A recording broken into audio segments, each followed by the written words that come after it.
Pentru că noi ne ascundem pe oameni. Dar de Dumnezeu ai unde să te ascunzi? Te întreb și mă întreb, ai unde să te ascunde Dumnezeu? N-ai unde. Pe cuvântul lui Dumnezeu arată în sat. Acolo zice, dacă mă voi duce la mărgile pământului și acolo, dacă mă voi coborî în țărâna morții și acolo, dacă mă voi fi în cer și acolo, Doamne, mâna Ta va fi cu mine. Și de acolo Dumnezeu, slăvit să-i fie numele, de acolo Dumnezeu te cunoaște și zice, întoarce-te la mine, că astăzi e ziua ta, astăzi e prețul tău de răscumpărare, prin Fiul dragostii mele, zice Domnul oștirilor, slăvit să-i fie numele. Uitați ce zice aici. Petru și Ioan s-au zis împreună la templu, la cetatea, la ceasul rugăciunii. Aș vrea să mă cobor mai jos, să mă găduiesc, Domnul să vă binecuvinteze. Am pe Sfântul nostru, frate, aici suntem fratele Petru, și ar fi multe de vorbit, dar răspund, frații mei, această seară va fi o seară deosebită. Va fi o seară deosebită dacă Dumnezeu este aici cu inima, Dumnezeu cercetează inima. Prin vasele de lucru, prin Duhul Sfânt, Dumnezeu lucrează pentru voi în milă și bunătate. Nu mă vreți să vă deschideți inima. Dacă ești aici cu trupul, să fii și cu Duhul și cu tot. Să lași afară, că dacă Dumnezeu la noi vom fi afară, mâine de încolo vom fi tot afară, dar Dumnezeu va fi cu noi. Mărit să fie numele. Pentru ca și Ioan s-a uitat Sfântul la el și a zis, uite-te la noi. Și el s-a uitat cu luarea minte. Și atunci Petru i-a zis, argint și aur n-am, dar ce am, în numele Lui Iisus îți dau. Ridică-te și umblă. Și spune că atunci Petru l-a ridicat de mână și într-o săritură a stat în picioare și a mărturisit de Iisus Hristos. A fost acela care l-a înviat.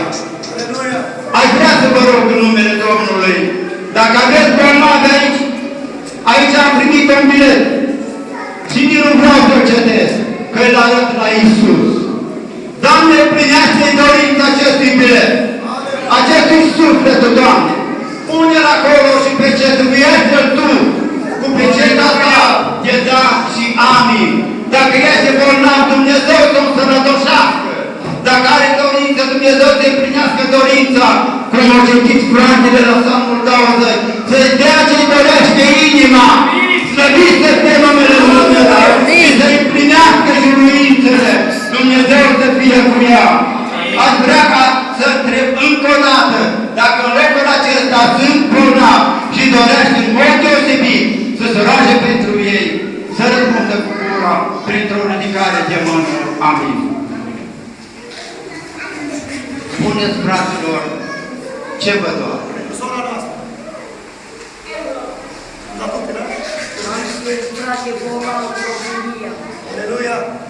Amin. Dumnezeu să-ți atingă, soră de tine. Aș vrea să vă spun un lucru din duminica trecută. N-aș vrea să mai mă înțelegeți greșit.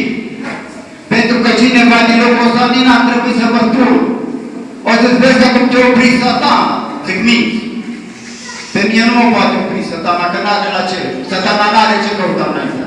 Sunt o slujitor ca și dumneavoastră, împreună cu dumneavoastră, să băgați bine seama la gura voastră, că ce mă mărturisiți cu gura, înaintea lui Dumnezeu, o dată veți da judecată. Că cine se apropie de fațele lui Dumnezeu, se apropie de ochii lor. Dumnezeu iartă orice păcat, orice fără de lege, dar păcatul împotriva Duhului Sfânt să l-am tăiat nici în viacul acesta, nici în viacul viitor. Nici ce doi la mine și ce să mă la tine, uite de la Hristos, este bată în panele lui și Hristos, ia-te medicul tău, aleluia! Amin! Vreau să te vinde! Apropie-te de El ce să vă apropia de tine, aleluia! Dar tu vei vedea că Hristos îți va face lucrarea mea să vii în țara de viață. Vă rog încă o dată, să nu vă înțelegeți greșit. Vorbiți că de unul ca să putem să ne rugăm ca să dăm loc la Duhul Sfânt prin fratele nostru Petre. Dumnezeu să-l binecuvinteze. Dumnezeu să te folosească.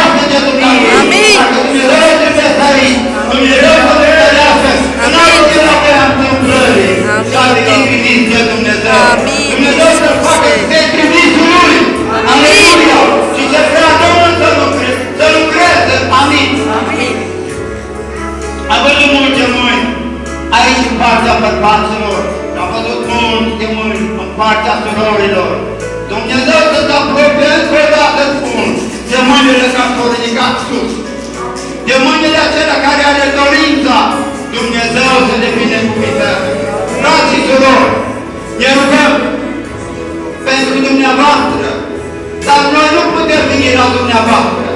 Lângă dumneavoastră este Duhul Sfânt. Dumneavoastră pui mâna acolo unde te doare și ales la Iisus. Doamne, mă doare inima, Doamne, mă doare ficatul, Doamne, mă doare stomacul, Doamne, mă doare capul. Îți pui mâna acolo, nu-ți fie rușine. Că Satana îți pune rușine să-ți bată joc de tine. Dar Dumnezeu să ajunge să-l scoată afară.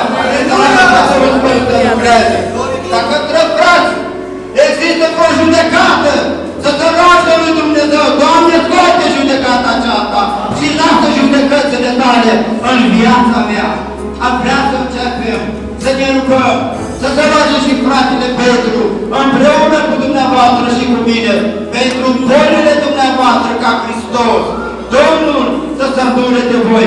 Să vreau să citesc aici, în Psalmul, tot aici am făcut acesta și după vom face o rugăciune. Uitați ce zice Domnul aici. Doamne, cu așa, Doamne, pune tu mâna peste boala fraților. Și acum, Doamne, uite-te la amenințarea lor. Dă putere robilor tăi să vestească cuvântul tău cu toată îndrăzneala și întindeți mâinile ca să te facă tămăduiri și minuni prin numele robului tău Iisus pe care l-ai trimis tu. După ce s-au rugat sau cutremurat locul unde erau toți, măriți să fie numele Domnului. Doamne, fă să se cutremure locul inimii noastre. Doamne, noi nu cerem, Doamne, minuni și semne, dar îi cerem mila ta, apropie-te de noi. Apropie-te de boala noastră. Dă putere locurilor pe care ai încredințat tu, Doamne, să spună mâinile peste bolnavi. Doamne, Iisuse dragă, noi te rugăm pe tine seara de astăzi, însănătoșează orice bolnav. De aici, Doamne, și în România și pretutindeni, unde se vestește Evanghelia ta, dă putere robilor tăi, se vestește și cuvântul lui Dumnezeu cu toată îndrăzneala, dar întindeți mâna, Doamne, să se facă semne și tămăduri în numele Domnului nostru Iisus. Amin. Ne rugăm.